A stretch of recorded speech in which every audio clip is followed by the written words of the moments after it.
here from Sobromo and Elsa Fitzgerald. I am on site at Belvedere Terrace Atelier, and I know some of you are super excited because we're going to reactivate the label. So that was the content we created, and we were talking about us building the fashion lines, building our fashion brands, growing that work in order to excite, entertain, and educate you at the same time.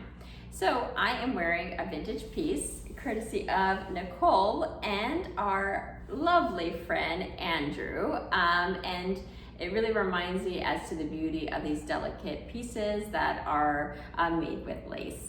I have Basil in the background saying hello, and a book here on Hollywood costumes.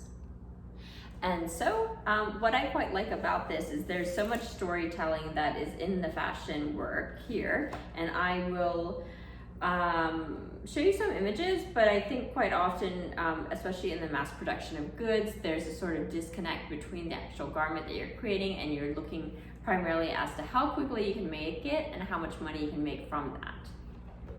Do they actually stick pins in here? Yeah, well, this is like a Victorian replica, but that one's made of silver. This little owl. Yeah, that one's a replica, but this one's an authentic one. What A is seam ripper. seam ripper? Old school seam ripper. I need to get like polish. And the little, that one's an authentic one. So from the design research side, not that I'm going to be doing an original collection right now, but just to get back into the flow of fashion creation and inspiration for Elsa, I have been looking at this book, and it actually shows a bit of the workroom. Look at that. And then we have the lavender we got from the fields here in Maryland.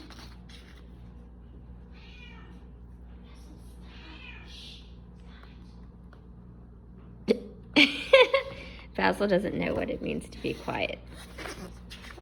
Then I have this little vintage box, and inside of it I have my first piece I ever made in fashion school.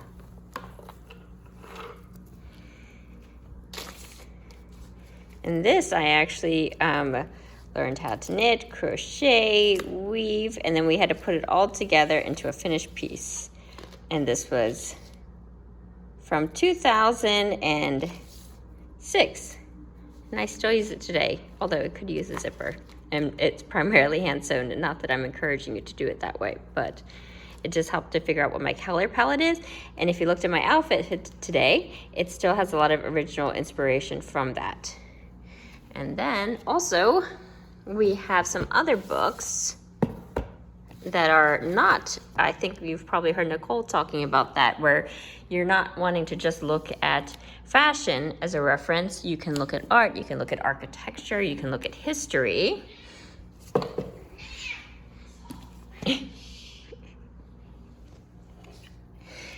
Our extra here.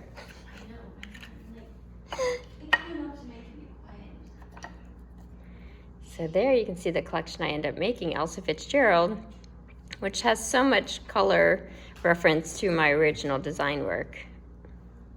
So here we have Henry VIII, their court. And I love the velvets and the gold elements here. Then we'll take a look at the rainbow artwork. Even the cover with this burgundy here and the gold accents, you might find that you might be inspired for your branding.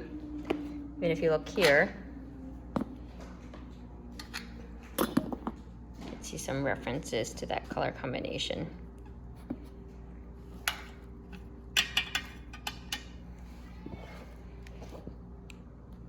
So we found this book, Majestic Island World. In this book, I have references to Bali,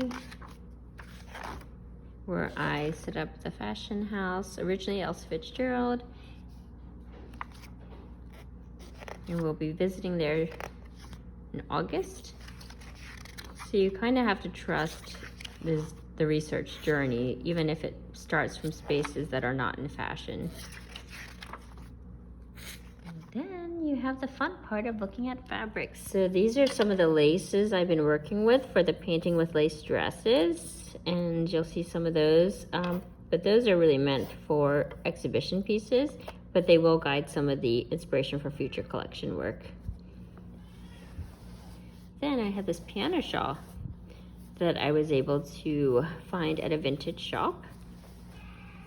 And I'm likely to work with some of the Balinese artisan to maybe create a reinterpretation of that. So underneath this dress, or underneath this lace top, I am wearing as one of my original dresses that I made, designed and developed in Bali, Indonesia. It was inspired by a vintage garment I saw in the UK and in London, and then it's called the Zelda dress. So we will be working on recreating that. But I look forward to carrying you on this design and development journey with Elsa Fitzgerald. See you next time. Bye.